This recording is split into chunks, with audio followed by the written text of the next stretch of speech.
नमस्कार, मैं डॉक्टर सीमा Sharma S A Sanskrit classes में आपका स्वागत करती हूँ।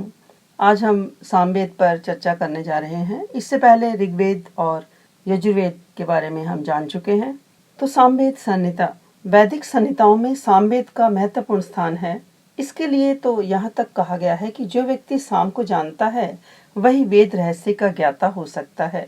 सामान्य यो वेत्ति स वेद तत्वम्। गीता में भगवान श्री कृष्ण ने स्वयं ही घोषणा की है, वेदानाम सामवेदो अस्मि। इस गीता के कथन से भी सामवेद की महत्ता का संकेत मिलता है।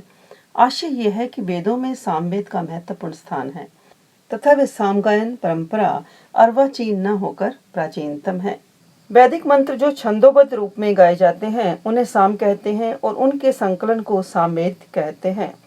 जैमिनीय सूत्र में गीति को ही साम कहा गया है। गीतिषु समाख्या। छंदोग्य उपनिषद में का सामनो गति स्वर इति हो वाच, अर्थात गीति ही साम है, स्वर ही साम का स्वरूप है। सामवेद की शाखाएं। भारतीय विद्वानों के अनुसार सामवेद की कभी 1,000 शाखाएं रही हैं। पुराण भी सामवेद की 1,000 शाखाओं का उल्लेख करते हैं। महाभाष्यकार पतंजलि ने अपने ग्रंथ महाभाष्य में सामवेद की 1,000 शाखाओं का उल्लेख किया है।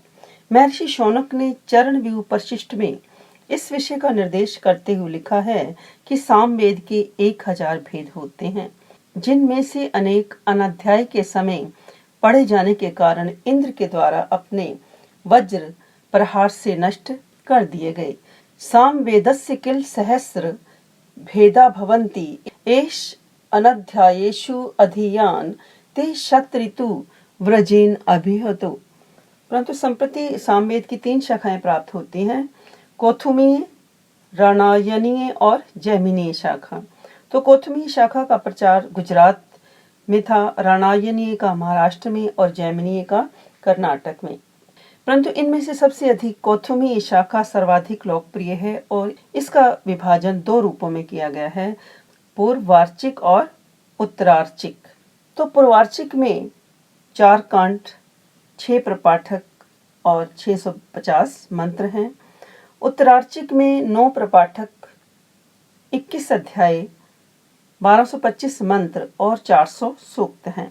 पूर्वार्चिक में प्रथम 5 प्रपाठक की ऋचाएं प्राय ग्राम गान और षष्ठ प्रपाठक की ऋचाएं अरण्य गान कही जाती हैं। सामवेद की शाखाओं का प्रतिपाद्य विषय। पहली कौथुमीय शाखा, जिसके 2 भाग हैं, पूर्वार्चिक और उत्तरार्चिक। सामवेद संहिता की पूर्वार्चिक में 650 ऋचाएं हैं, 6 प्रपाठक हैं। इसके प्रथम प्रपाठक में अग्नि विषयक यानी अग्नि देवता से संबंधित वैदिक मंत्रों का संग्रह है, इसलिए इसे आग्नेय कांड कहा जाता है। द्वितीय से चतुर्थ प्रपाठक तक इंद्र की स्तुतियां वर्णित हैं, इसलिए ये 3 प्रपाठक इंद्र पर्व कहलाते हैं। पंचम प्रपाठक, इस प्रपाठक में सोमपरक ऋचाएं हैं, इसी से इसे पवमान पर्व भी कहते हैं।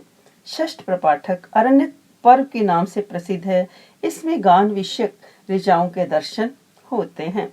सामवेद के पूर्वार्चिक में 4 कांड, आग्नेय, इंद्र, पवमान और अरण्य कांड, इसे ही 6 अध्यायों के रूप में या प्रपाठकों के रूप में वर्गीकृत किया गया है। उत्तरार्चिक यानी सामवेद में मंत्रों के समूह की संज्ञा को आर्चिक कहते हैं। 9 प्रपाठक हैं, 21 अध्याय हैं तथा प्रारंभ के 5 प्रपाठकों में 2-2 अध्याय हैं, किंतु अंतिम 4 प्रपाठकों में 3-3 अध्याय हैं और 1225 मंत्र हैं। उत्तरार्चिक में गीतों की रचना प्रधान यज्ञों के आधार पर की गई है तथा उत्तरार्चिक में ऐसे गीत विद्यमान हैं जिनके हेतु पूर्वार्चिक में कोई ताल और लय दिखाई नहीं देते। इसी भांति पूर्वार्चिक में वे ताले और लय विद्यमान हैं जो उत्तरार्चिक के गीतों से समानता नहीं रखते। उत्तरार्चिक पूर्वार्चिक की एक महत्वपूर्ण पूर्ति है। दूसरी है राणायनीय शाखा। ये शाखा कौथुमीय शाखा से साम्य रखती है, परंतु उच्चारण भेद मिलता है। कौथुमीय शाखा का उच्चारण यदि हाउ और राही है तो राणायनीय हाउ तथा राई उच्चारण करते हैं। जैमिनीय शाखा, इस शाखा में 1687 मंत्र हैं। इसकी एक प्रशाखा तवलकार है, जिसकी उपनिषद केन उपनिषद और उसे कभी कभी तवलकारो उपनिषद भी कह दिया जाता है, क्योंकि ये तवलकार जैमिनी के शिष्य थे ऐसा कहा जाता है। तो एसएस संस्कृत चैनल पर यदि आप नए हैं तो चैनल को लाइक करें, सब्सक्राइब करें और शेयर भी करें। और यदि आप कुछ सर्च करना चाहते हैं, जैसे आज हम सामवेद कर रहे हैं, तो सामवेद के साथ एसएस संस्कृत लिखेंगे तो पूरा चैनल आप देख सकते हैं। इसी प्रकार प्लेलिस्ट में जाकर के जो आप सर्च करना चाहते हैं, संधि, समास, कारक, छंद, जो भी आप देखना चाहते हैं देख सकते हैं। तथा कम्युनिटी में भी मैं बीच बीच में प्रश्न डालती रहती हूँ, उसका भी आप जवाब दें और मैं भी उनके जवाब दे देती हूँ, जिससे आप अपने आंसर भी कंफर्म कर सकते हैं। सामगान के प्रकार। सामगान के गान 4 प्रकार के हैं, यानी ये गान 4 प्रकार के हैं: ग्राम गान, आरण्यक गान, ओह गान और ओहे गान। तो इसमें ग्राम गान को ग्राम या सार्वजनिक स्थलों पर गाया जाता था। आरण्यक गान वनों तथा पवित्र स्थानों में ही गए होता था। ओह गान का प्रयोग सोमयाग या विशिष्ट धार्मिक अवसरों पर किया जाता था। ओहे या रहस्य गान भी आरण्यक गान के समान वन या पवित्र स्थान पर हो सकता था। ऋचाओं के आधार पर जिन गानों की रचना हुई उनका विवरण इस प्रकार है कि गान का नाम, जैसे ग्राम गए गान, तो कौथुमी शाखा में ये 1187 गए ज्ञान थे और जैमिनीय में 1232, अरण्य गे गान 295 और जैमिनीय में 291, ओह गान 1026 और 1802 जैमिनी शाखा में, ओहे गान की संख्या 205 थी और 356 जैमिनीय की संख्या थी। जैमिनी शाखा के अनुसार 3681 गान हैं और अन्य दोनों शाखाओं में गानों की संख्या 2723 है। सामगान के मंत्रों के भाग। तो सामगान के भी 5 भाग होते हैं। पहला प्रस्ताव, दूसरा उद्गीत, प्रतिहार, उपद्रव और निधन। तो प्रस्ताव इसका गान प्रस्तोता करता है, उद्गीत इसका गान उद्गाता नामक कृतित्व करता है, प्रतिहार इसका गान प्रतिहार नामक कृतित्व करता है, उपद्रव इसका गान भी उद्गाता नामक कृतित्व करता है, निधन इसका गान प्रस्तोता, उद्गाता एवं प्रतिहर्ता नामक तीनों ऋत्विज मिलकर करते हैं। नारदीय शिक्षा में सामगान से संबंधित कुछ निर्देश इस प्रकार मिलते हैं। इस प्रकार हैं: सप्त स्वरास्त्रयो ग्राम मूर्छनास्ते ते एक विंशति ताना एकोन पंचाशद इति इत्यत स्वर मंडलम, यानी 7 स्वर अर्थात 7 स्वर षडज, ऋषभ, गांधार, मध्यम, पंचम, धैवत और निषाद तथा 3 ग्राम मंद, मध्य और तीव्र, मूर्छनाएं 21 और तान 49, यानी स्वरों और ग्रामों के परस्पर योग से 21 मूर्छनाएं होती हैं। इसी प्रकार स्वरों और स्वरों के योग से 49 तान बनते हैं। सामवेद के अंक क्रमशः मध्यम, गांधार, ऋषभ आदि के क्रम से म ग रे सा नी ध प के क्रम से रहते हैं और इसके अनुसार ही गान होता है। साम विकार 6 प्रकार के हैं। सामवेद की ऋचाओं को संगीत में परिणत करने के लिए कुछ पद जोड़े जाते हैं जिन्हें स्तोप कहा जाता है। यथा हौ, होई, औ, हो, ओहो। ये स्तोप कुछ इस प्रकार के अक्षर एवं पद हैं जैसे आलाप के लिए गए पदों में राग रागनी गान करने वाले गायक जोड़ देते हैं। तो साम विकार 6 प्रकार के हैं: विकार, विश्लेषण, विकर्षण, अभ्यास, विराम, स्तोप। विकार यानी शब्द को आवश्यकता अनुसार परिवर्तित करना, जैसे अग्नि को ओगनाई बोलना। विश्लेषण शब्द या पद को तोड़ना, जैसे वीत ये को वो, यी, तोया या यी।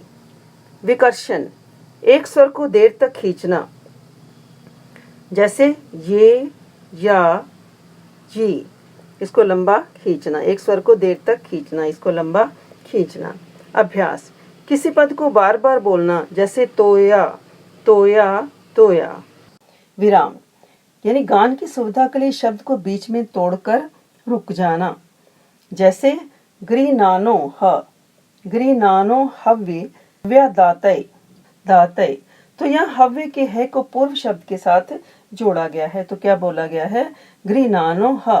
स्तोभ आलाप के योग्य पदों को ऊपर से जोड़ना, जैसे औ, होवा, हौ आदि को जोड़ना। तो सामवेद संहिता एक दृष्टि। तो सामवेद संहिता के आचार्य जैमिनी, ऋत्विक, उद्गाता, उपवेद, गांधारवेद, देवता आदित्य यानी सूर्य मंत्र इसमें 1875 मंत्र इसमें मिलते हैं। यानी सामवेद में कुल मंत्र संख्या कितनी है? 1875 है।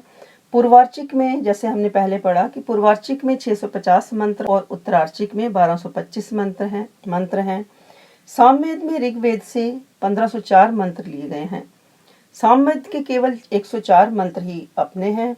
सामवेद में कई मंत्र दोबारा बोले गए हैं, पुनरुक्त हैं, और पूर्वार्चिक के 267 मंत्र उत्तरार्चिक में पुनरुक्त हैं।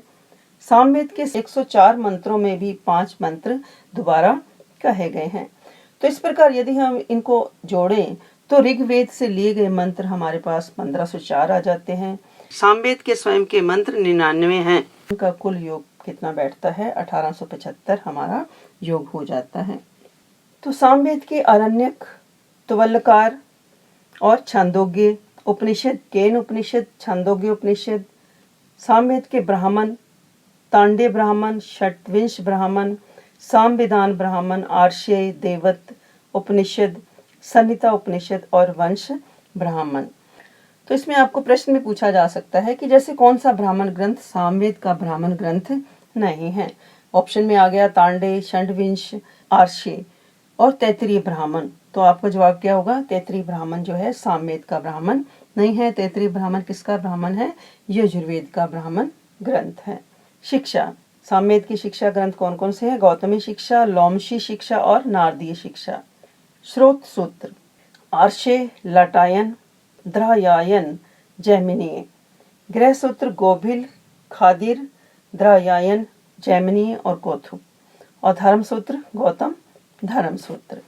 तो इस प्रकार सामवेद के अध्ययन से हमें पता चला कि सामवेद का विषय उपासना है। इसको संगीत का आदिदेव माना जाता है, यानी सामवेद संगीत का जनक है, क्योंकि इसमें गान है। साम का मुख्य अर्थ होता है गीत। गीतिषु समाख्या, यानी गीतियों का नाम साम है। इस वेद का मुख्य वस्तु स्वर है, जो कि उद्गाता नामक ऋत्विज के लिए आवश्यक तत्व है। सामवेद के मंत्रों की रचना गायत्री एवं प्रगाथ छंद में हुई है। प्रगाथ यानी गायत्री और जगती का मिश्रित स्वर है और इसमें कुल 72 वर्ण होते हैं। सामवेद में सोमरस, सोम देवता, सोमयाग और सोमपान का महत्व अंकित है, इसलिए इसे सोम प्रधान वेद कह सकते हैं। अध्यात्मवादियों की दृष्टि में सोम ब्रह्म या शिव है, जिसकी प्राप्ति का साधन उपासना है। सामवेदीय संगीत एवं भक्ति के रूप में ये उपासना होती है। तो वस्तुतः सामवेद का विषय उपासना है और इसको संगीत का आदि वेद माना जाता है। तो ये अक्सर पेपर में सामवेद से क्वेश्चन पूछा जाता है, क्योंकि सामवेद दूसरे वेदों से थोड़ा हटके है, क्योंकि ये संगीत का आदि वेद माना जाता है। सामवेद संगीत का जनक माना जाता है। तो आज के लिए इतना ही। धन्यवाद। जय हिंद, जय भारत।